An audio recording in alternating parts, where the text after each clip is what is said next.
This is the School Success Podcast, a podcast for school leaders to learn from other school leaders what's working and what's not, and to get inspiration and encouragement, as well as strategies to grow school enrollment, connect with families, retain teachers, recruit teachers, and everything in between. You guys are heroes, and I cannot thank you enough for pouring into this next generation that's coming behind us. My goal is you will take at least one thing away from every episode that you can take back to your school to make it better than it is right now. Please enjoy the School Success Podcast. Time for school.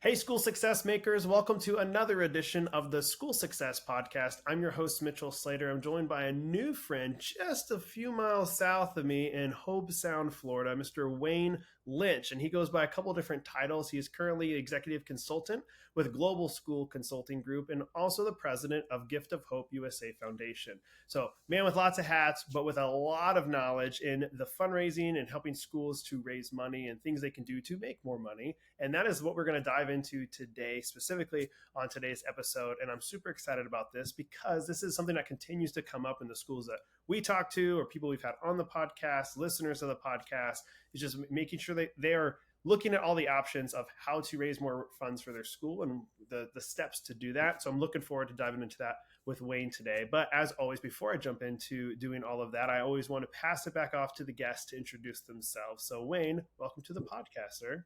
Well, Mitchell, thank you for having me. I always enjoy talking about fundraising and schools. It's something that became a passion after 4 or 5 years in business when I first graduated from college. And God kind of called me into the work of fundraising with Christian schools. And so I did both the educational side and the fundraising side, but the necessity for fundraisers took priority. And when I first went into the business, someone said to me, if you start in this field, you will never lack for work. So now I can look back 49 years later and say, that guy was right. Very good. Well, I love that you're in that industry and it's a huge need, like you said, and it's never, from as far as I can tell, it's never going to go away. It's always going to be a need that schools have, and just knowing how to make certain asks or doing certain programs to raise funds. So I love that we're going to dive into that today. I do always start with the same question, and I'll start it with you. So, and this is kind of funny because I have been to Hobe Sound because it's only about 30, 40 minutes or so from my house. But I always say, if I was to visit Hobe Sound, what would you say, Mitchell, you got to do this and eat this? What would you say I got to do?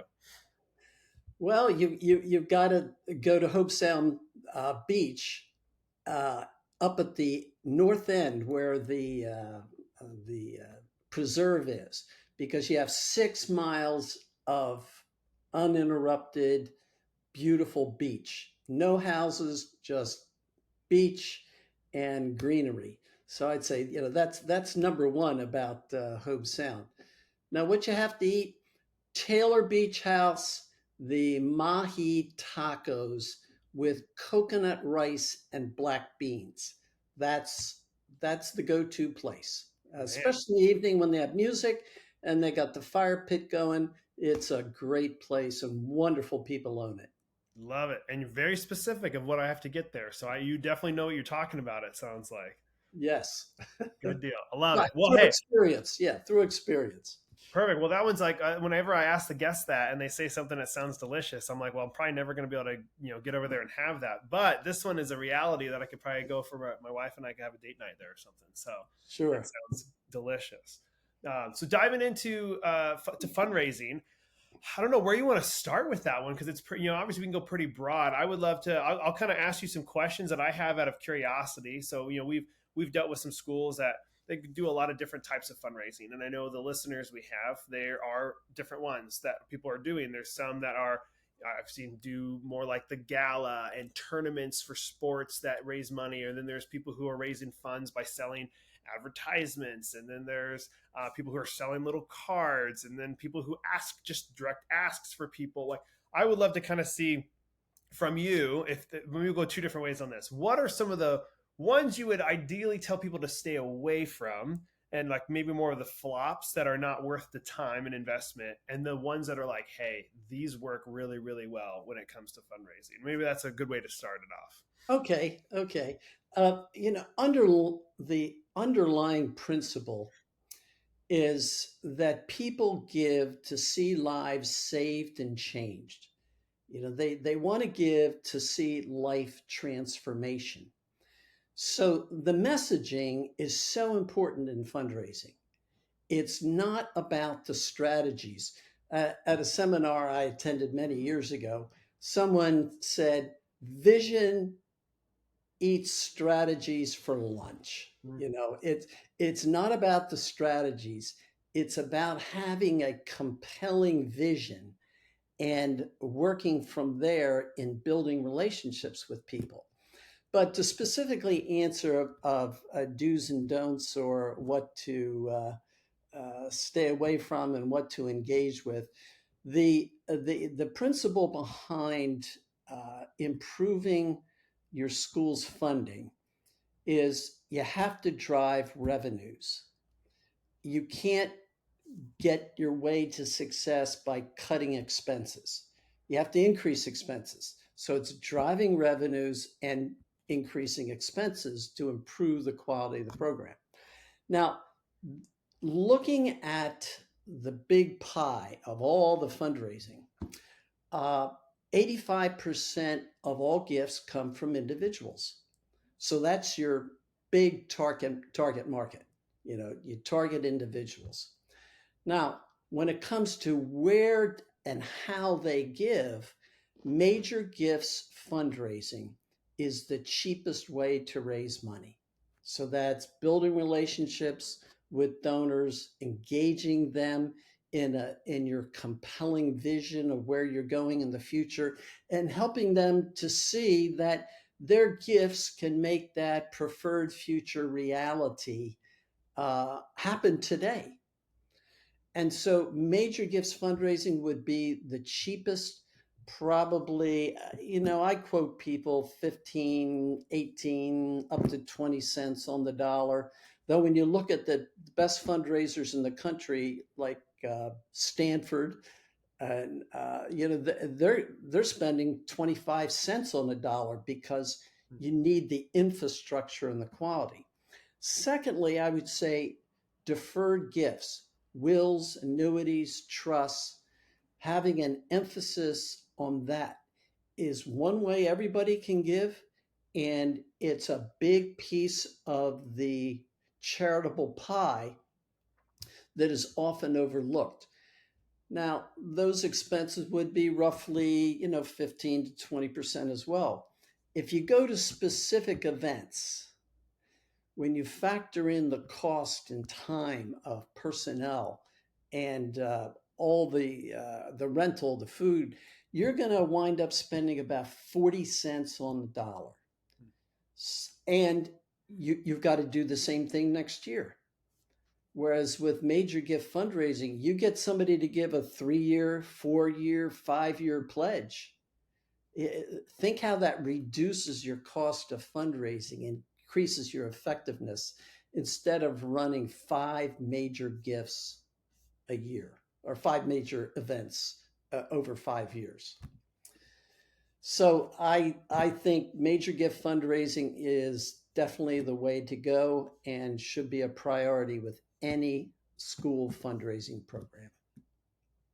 Hey, school success makers, just a really quick break from the episode to highlight our amazing sponsors over at America's Christian Credit Union. They are celebrating 65 years of service this year, and they provide essential school banking services and a tuition financing program for schools looking to reduce their risk and administrative burden. And you guys can find out all about them on their website, americaschristiancu.com/schools. That's americaschristiancu.com/schools. They are amazing over there, and I always like to say, if you're a school that collects tuition and you have a hard time collecting all of tuition at the end of the year, maybe it comes around May, June, you're like, man, we only got collected 95 or 98% of what tuition was owed to our school. One of the things you can do is have your parents get a tuition financing loan through the credit union, and then they pay the credit union directly, and you get your funds up front at the beginning of the year as the school. So you don't have to chase people throughout the year, and you can focus on what you do best, and that is loving and educating your students. And it doesn't cost your school anything to do it. So check them out online, americaschristiancu.com/schools. All right, back to the show. All right. So tell me more about big gifts, Wayne. What does that look like? Major giving. Well, I got my first great encouragement from this older Mennonite man that I met the first week I was on my job in fundraising. And he was very gracious and kind. And he told me that one of the things he didn't like about our school was that we didn't write on both sides of the paper. And the paper was in the trash can, unused on one side. And there was a lesson there. The lesson was you need to be listening to your donors. One of the, I'd say the top 3 skills of a fundraiser are: number 1, integrity; number 2, listening skills; and number 3, loving people. And so Howard became our first major donor as we moved forward to build a gymnasium. And we were using a lot of volunteer help. And the first step was, okay, we have somebody to dig out the foundations, but we need the money to pour the concrete and get the block up to grade level. And that would cost $5,000. So I asked Howard if he would consider being the foundation, because he was the foundation of our fundraising program in those early days. And he said he would think about it. So a couple of days later, he calls me and he said, are you there at school? And I said, yes. It was a Friday afternoon. It was late. Everybody had gone home. He said, I'll meet you at the back door. So he pulls up in this old Rambler and station wagon, and the back of the Rambler is really loaded and low to the road. And he pulls up and gets out, and he takes the hanger wire off the handle, and he opens up the car. And he said, I brought you a gift. He said, you have a hand truck? I said, yeah. Well, I got the hand truck. And what he brought me was the gift of $5,000 in pennies. And so I had to unload $5,000 worth of pennies. So I said, where did this come from? And he said, well, I had them in bags. They were uncirculated 1960 pennies. And he thought they'd be worth something someday, and they never were. Well, he had them in paper bags around his basement. One day he comes home in the evening, and the safe that he had in the basement was on the lawn and had been blown open. Here, somebody had robbed his house. They thought that he had money in the safe, and there was nothing in the safe. They blew it up on the lawn for nothing. But they didn't look in the paper bags that were around the basement exterior walls, in which was $5,000 in pennies. So he took that as a sign from God that he had to give us that money. And I think there's a story behind every major gift, and it involves some kind of personal relationship with those people. And the stories year in, year out, over and over, all relate to some kind of personal interaction, which for me is much more fun. I enjoy the big events. I enjoy the galas, but it wears out your staff. And if you had the same staff energy put into major gifts and improving other types of school revenue, I think we would be better funded. So, and the day of the gala, it wears thin on people. Relationships don't wear thin. So that's, my major piece of advice is you build relationships with people who can make a difference in your school. And Gerald Panis was the guru of fundraising. He just passed away recently, but his books are classics. Born to Raise was one of my favorite, and also, Why People Give $1 Million, major donors. So he said, you ask for advice before you ask for money. And that was one of the best pieces of advice I ever got, because my tools as a fundraiser is not convincing people to give, but it's engaging them. So it's asking questions. What do you think? What are your interests? What are your passions? Where else do you give? And so I like to engage people, and so it's a little longer process. It's more labor intensive, but the final results are much greater. That's so good. Do you encourage people in schools to use some type of like a CRM platform of keeping track, like a donor management platform, to say like, here's the Smith family and this is their background and what they gave in November, like, or just to do it on pen and paper? Like, what do you suggest for a school to manage that relationship and know who's who? I find that fundraisers who spend a lot of time behind the computer are not effective. You have to be with and engage with people. So I think starting out for a lot of schools, simple programs, there's Donor Perfect or even Excel spreadsheets. But the idea is, who are the donors? Where is your treasure? Terry Axelrod has a great series of books and training in the Benavon series. And she has this treasure mapping process that I use with schools. And that is, okay, where's your treasure? Where are the things that will help improve the funding of your school? Their individuals, their businesses, their vendors, their connections, their parents, their grandparents. Who are these people and these groups? And what do we know about them? I think that with a lot of schools, they go through maybe a bit of that process, build a database, and then it's lost. And then the next person comes, starts something, then they lose all that he or she gathered.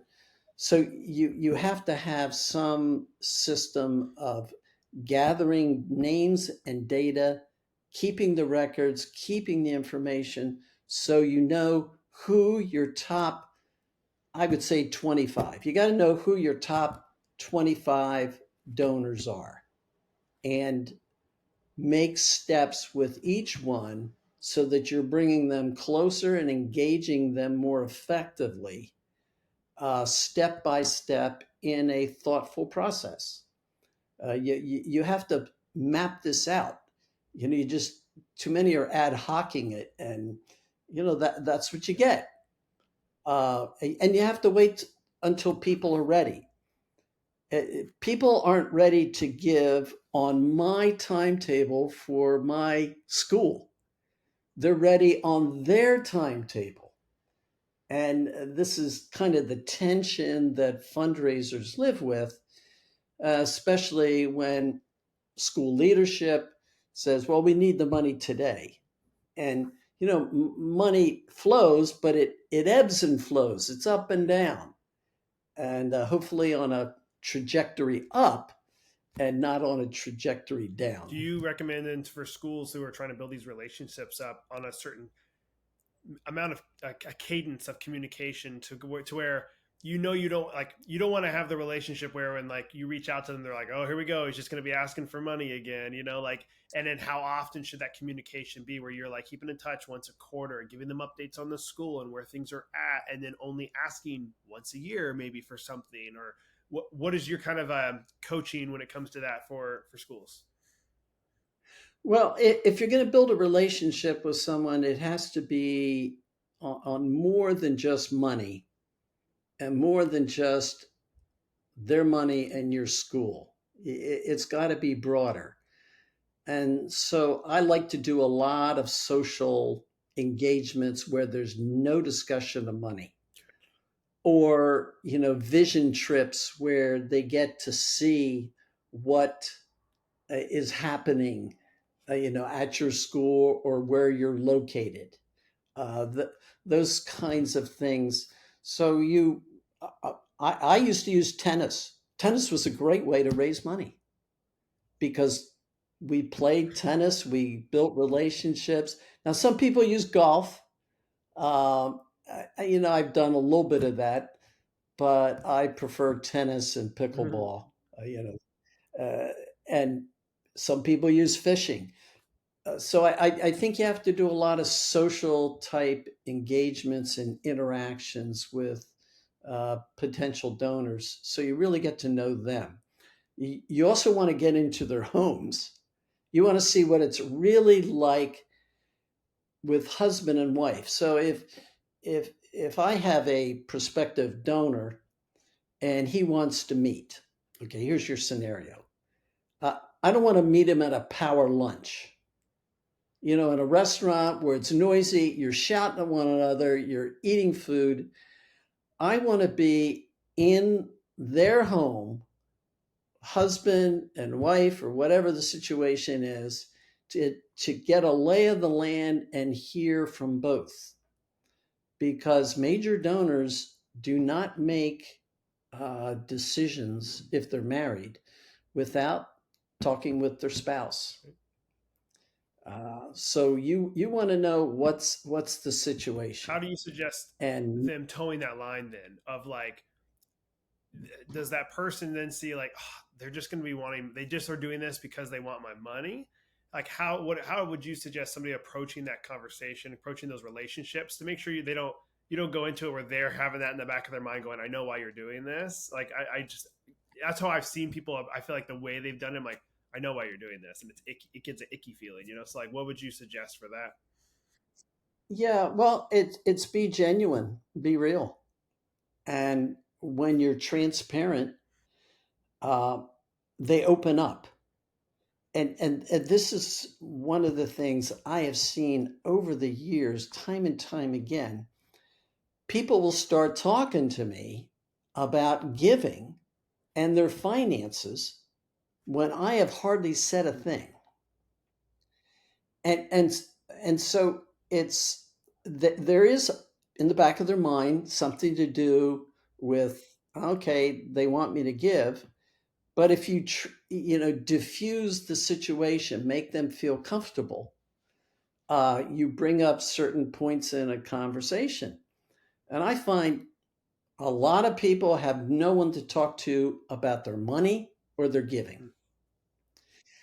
And so that's where I say, well, do you want me to take a look at things? Do you want some help?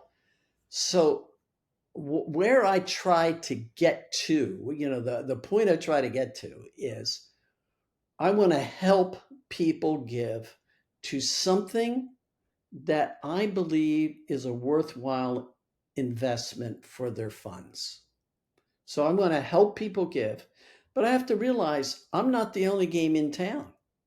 The average person gives to at least 7 different charities, and many give to far more. And then on the other hand, if they do have funds, a lot of people aren't wise in how they're investing it. So I used to, do both sides of the fence. Are you being a good steward of what you have? And they said, well, my broker takes care of everything. I don't even know what I have. I remember I visited this couple in in Scotch Plains, New Jersey. And they started off the conversation right where you were, Mitchell. They said, "You're not going to get any money out of us." I said, "Okay, well, I'm not here to get money out of you." And we started talking. And I said, we started talking about the stock market. And I said, "Do you have any, do you have any investments like that?" "Yeah, but I really don't pay attention. I get all these papers and I don't know what end is up." I said, "Well, would you like me to just look at it and give you some observations?" So I said, "You mind if I make a list for you?" She said, "No, no, no." And the husband's agreeing to everything. And so she starts making a list as I go through these brokerage reports. And finally, she got to, she has a piece of real estate. And she said, "I hate that thing. It is such a pain in the neck. All I do is pay taxes, and my niece is part owner." And I said, "Would you like me to help you get rid of that?" "Oh, would you?" So in the same conversation, she's gone from, "I'm not giving you a cent," to now she's talking to me about that piece of property. And I said, "Do you feel like you have enough income?" She said, "Well, I could always use a little more." So I said, "What if I take this and chop it up into pieces, and we pay off your niece? We sell the property, we pay off your niece, we get you a charitable gift annuity to pay you a lifetime income, and you can make a donation with the balance." They loved the idea. And so I mean, that took place over a period of time. But the point was, she started right out with saying, "You're not getting a penny." Now, on the other hand, uh, I remember Grace vividly. Grace kind of invited me in. She said, "I want to make a gift." And so I asked, "Well, what's your financial situation? Can you afford to make the gift?" And she said, "Nobody's ever asked that." I said, "Well, I'm looking out for your best interest, whether you can make this gift of," I think it was $50,000. So she let me look at everything. And when I did, I said, "Grace, you should not make this gift. It's too much money. You should not make it." She said, "Well, I'll make it whether you like it or not." And I said, "How about we put that in your estate, and that you make the gift when you pass away?" So she thought that was a great idea. And we nuanced it a little bit so that when Grace died, she'd asked me to speak at her funeral. So I speak at her funeral. And we had worked it out so that there was a $25,000 check to give to her church, to her pastor who was conducting the funeral.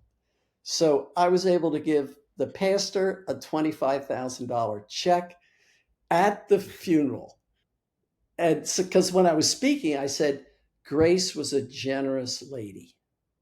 And she demonstrated it throughout her life and even in death. And so I gave the $25,000 to the pastor, and I said, and she's also made a $25,000 gift to the college. Well, the people loved it. There was an applause. They applauded at the funeral, and I thought, that's maybe the first time I've seen that. And afterwards, another lady, Mildred, she comes up to me. That was so cool. She said, "I want to do the same thing." So, generosity breeds generosity, and you got to engage people. And that's why I like to get people together in a room. I love to get a couple entrepreneurs in a room discussing a particular school and their situation and their challenges, because they're going to give you input, and a lot of it's going to be creative. And if you're a good listener, you can make something of that. Do you then, those are great stories, by the way. I love stories because I remember them and I learned from them really well. Do you recommend each school, if they can, have somebody fully dedicated to donor development, like you're talking about, like those relationships, or should that be the head of school that is their main focus to do? Because obviously, what if they leave and then are those relationships gone or torn? So how do you kind of coach a school through that?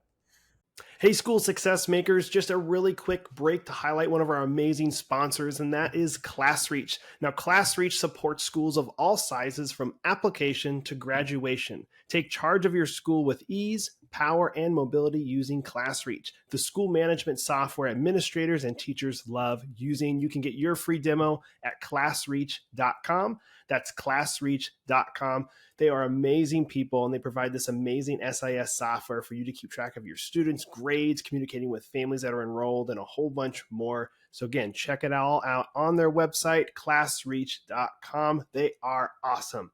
All right, now back to the show. Yes, well, stability in school leadership is critical to a successful fundraising program, and having a compelling vision for the future. If you have those two pieces, then kind of de facto, by default, your head of school is the chief fundraiser in the eyes of the general public. So they must commit some time. Typical college presidents today are spending 50 to 75% of their time in fundraising. Now, when you come down to private schools, K-12 education, it's not that extreme, but they have to spend a good bit of time in fundraising because that's the way they're seen. So then the school needs to have a dedicated fundraising professional who reports directly to the head of school. And you can start out with 2, 3, 4 days a week before you go to full time, and then hopefully build a staff, because you have to look at fundraising as an investment return. If I can invest in somebody, this 20% cost of fundraising, and they're going to produce 5 times that, why not expand it if you do it in a systematic, good way, assuming you've got all your ducks in order. So I'm working through this process right now with a school in Budapest, and they have been taking the advice. They're at a point of strength and stability, and they've got a vision for the future. And my advice to them, well, you really need somebody who's Hungarian, somebody who's in the US, and somebody who has some experience. Believe it or not, we have found the person, a part-time person who was Hungarian, who lives in the United States, and her family is still there in Budapest. Wow. So that's the needle in the haystack. Well, the cool thing is her husband works for major airlines, and she can get back and forth without, the expense. But the point of it is that there are people out there, and you need to find them, and you need to devote resources to your 2 primary revenue streams: recruitment of students and fundraising, because you want to drive revenues so that you have more funding to do a better job with your teachers and the education of the kids.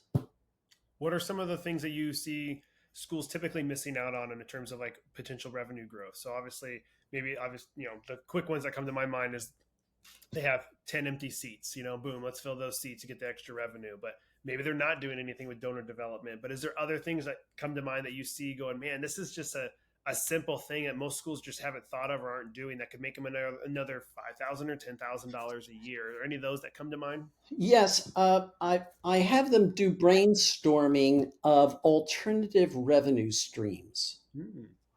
So, for example, our consulting group was trying to find a director for Kyiv Christian Academy in Kyiv, Ukraine.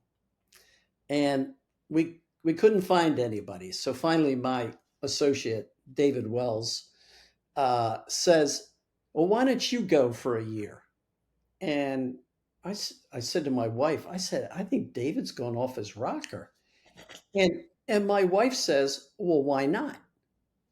So I looked at her. So next thing you know, 3 months later, we're in Kyiv, Ukraine. I said, war with Russia. Uh, it's cold. We're near Chernobyl. What's not to like? So we get there, and one of the things I had to do was kind of unravel a financial situation. And we had a lot of facility, but a low enrollment. So I developed a relationship with Fellowship of Christian Athletes, and they rented our basketball facilities. Uh, Athletes in Action, and they used the soccer facilities. Then I talked to a local church, and the church moved into our auditorium, brought all their sound equipment, and then we also had discussions. We were setting up a Taekwondo school. So all of these became tenants, and they were generating some substantial revenue. So then when I left Kyiv, then the Russians invaded, to a greater extent than they had before. And those tenants, they're still there. They're still there, as well as a school who lost their building is renting half the school. So, having that kind of revenue generation, and you think, well, I'm never going to need that. I think that's, once again, it's a principle of diversification. You diversify your revenue streams so that you can withstand the ups and downs and the rapid changes that are occurring in our world today. Yeah, man, that's good. Do you recommend then any? I know we haven't really talked about it, but we talk about like the donor development, a lot of money coming from there, and then some of the things with the campus. What about just the regular fundraisers that are like, let's do a bake sale, let's sell these cards for $20 a piece for all the kids to sell? And like, are there some of those you're like, don't do those? Because I know that there's donor burnout that'll happen a lot of times, and I see that with these usually the smaller schools. They're doing like 4, 5, 6 fundraisers a year with like a little thing here, a little thing here. And from my perspective, I kind of like to see schools do one big one or maybe two, and kind of like that's it. Don't be burning people out. But again, you're the expert here. I'd love to kind of see what you think of like, don't do those type of fundraisers. Yeah, I've made every mistake possible in fundraising because I've been in it so long. And in my earlier years, it was event, event, event. And it was exactly right. It was burning people out. But I was engaging, thousands of people. But then as I started focusing more and more on major gifts, I'm engaging fewer people and I'm raising far more money. So to the point where I was raising a lot of money with just a few donors, and I wasn't burning everybody out. I think you have those kind of community building events and fun events because my kids today, they're in their late 40s, early 50s. And they remember those fundraising events from the 70s and early 80s. They're embedded with this fun, great time that, they didn't have a limit on how much candy they could buy or eat in one day. Those, it was funnel cakes and strawberry pies and those kinds of things. So I do warn those fundraisers and look at the costs. It's just like GoFundMe. They say, "Why don't I have a GoFundMe?" You know how much money they take. They're doing a job, but the huge costs of fundraising in these types of things, I find problematic. Not just repeating it and burning people out, but just the cost when you look at the numbers. So I like to be data driven in education, and I like to be data driven in my fundraising. Okay. So if a school is starting up, because I know we do have a good bit of school startups that listen in.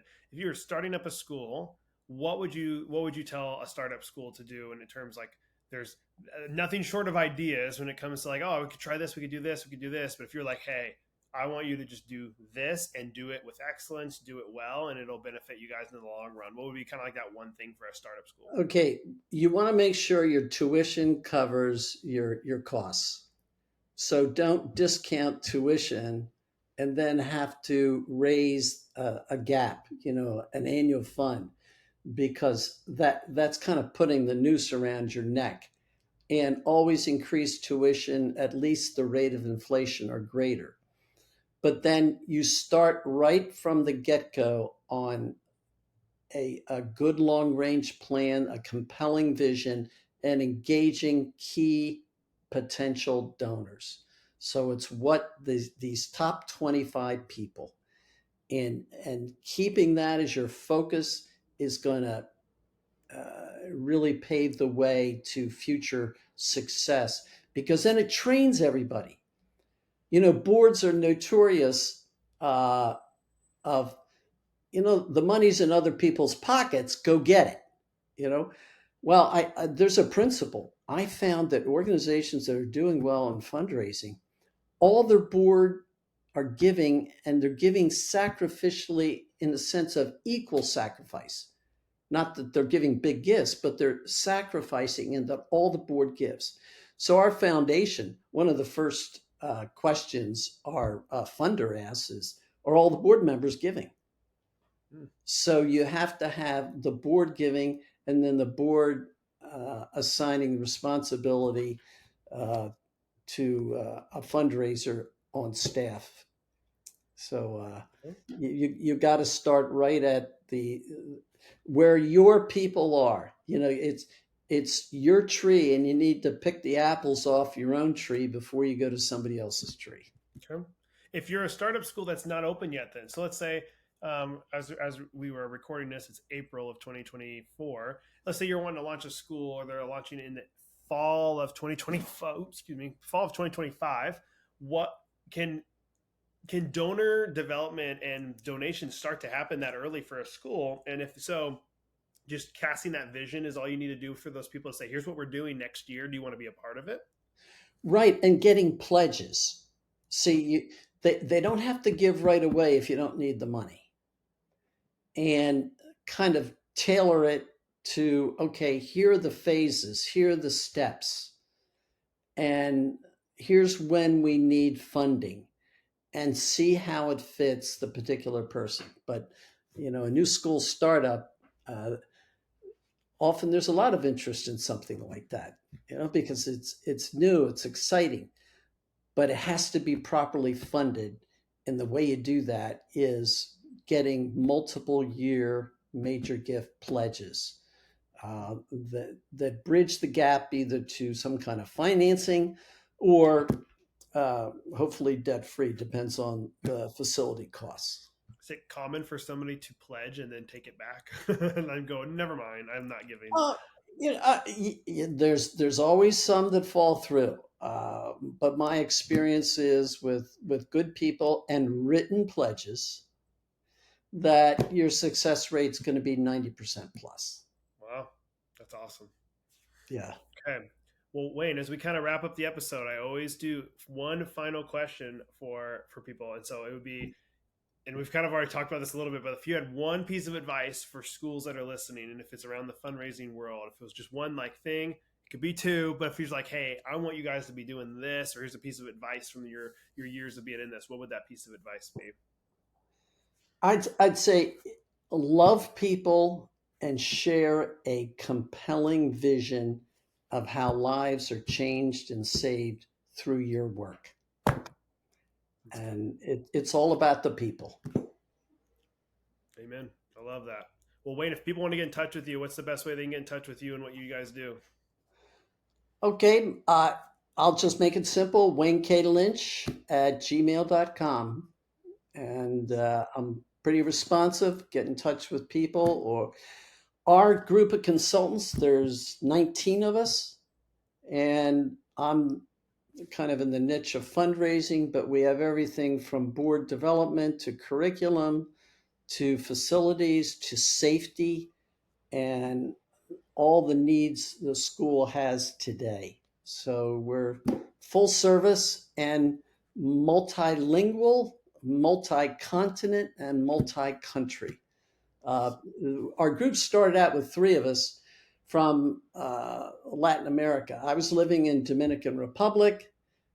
David and Toby were living in Ecuador. And so the three of us started Global School Consulting Group about 9 years ago. And it's been a joy, it's been a ride, and we've seen a lot of schools helped. And I love working in the hard places. That's awesome. Love it. Well, thank you, Wayne, thank you for your time today to pour into the listeners and to myself for learning about the fundraising world some more. But thank you also for all your years of helping schools and pouring into them and helping them raise. I'm sure if you added that up, I'm sure you've helped them raise millions upon millions of dollars if you added up all those years of help. So just a huge blessing that you are to these schools and are continuing to be that. So thank you. Thank you again for hopping on. Wishing you nothing but the best as you continue to do what you do best. All right. Sí, señor, está bien. Well, another huge shout out and a thank you to Wayne for taking time and being on the podcast today. I loved his insight and I loved our interview. I always learn so much from our guests, and he was just included in that. I learned a ton from him. So thank you again, Wayne, for hopping on the podcast. As always, guys, I always talk about some of the free resources we offer here at School Success. And one of them is, of course, the one you're listening to right now, the podcast, free episodes dropping weekly. We hope you guys are enjoying it. And if you are, we'd love a 5-star review and for you to share it with your friends, other educators, other people you know in the school and education space. We'd really appreciate that. It would mean a lot to me. So share it out and give us a 5-star review if you love the show. The other free resource is our private Facebook community called School Success Makers. If you're not yet in there, we'd love you to join. We have some great educators from all over the world in there, and that's where you can feel free to ask questions, share different insights or things that you are facing or coming across in your school or whatever you're doing in the education world. Just go over there and join that group, School Success Makers on Facebook. I'm personally in there. I'd love to see you in there as well. And our last free resource I want to mention is our School Success Report. It is our weekly email that goes out with great highlights, articles our team has written. We're highlighting some different teachers and educators that are in there. We have a lot of fun stuff planned for that weekly email. We want to make sure you're getting that in your inbox and checking it out. So go to schoolsuccessmakers.com, and in the top right corner, there is a button called School Success Report. Just click that button, put your email in. Pretty simple, straightforward, and make sure you're not missing any of those that are going out every single week. All right. Well, as always, guys, we're going to be back here next week with another awesome guest as usual. We hope to see you then, and I will see you next week on the School Success Podcast. We'll see you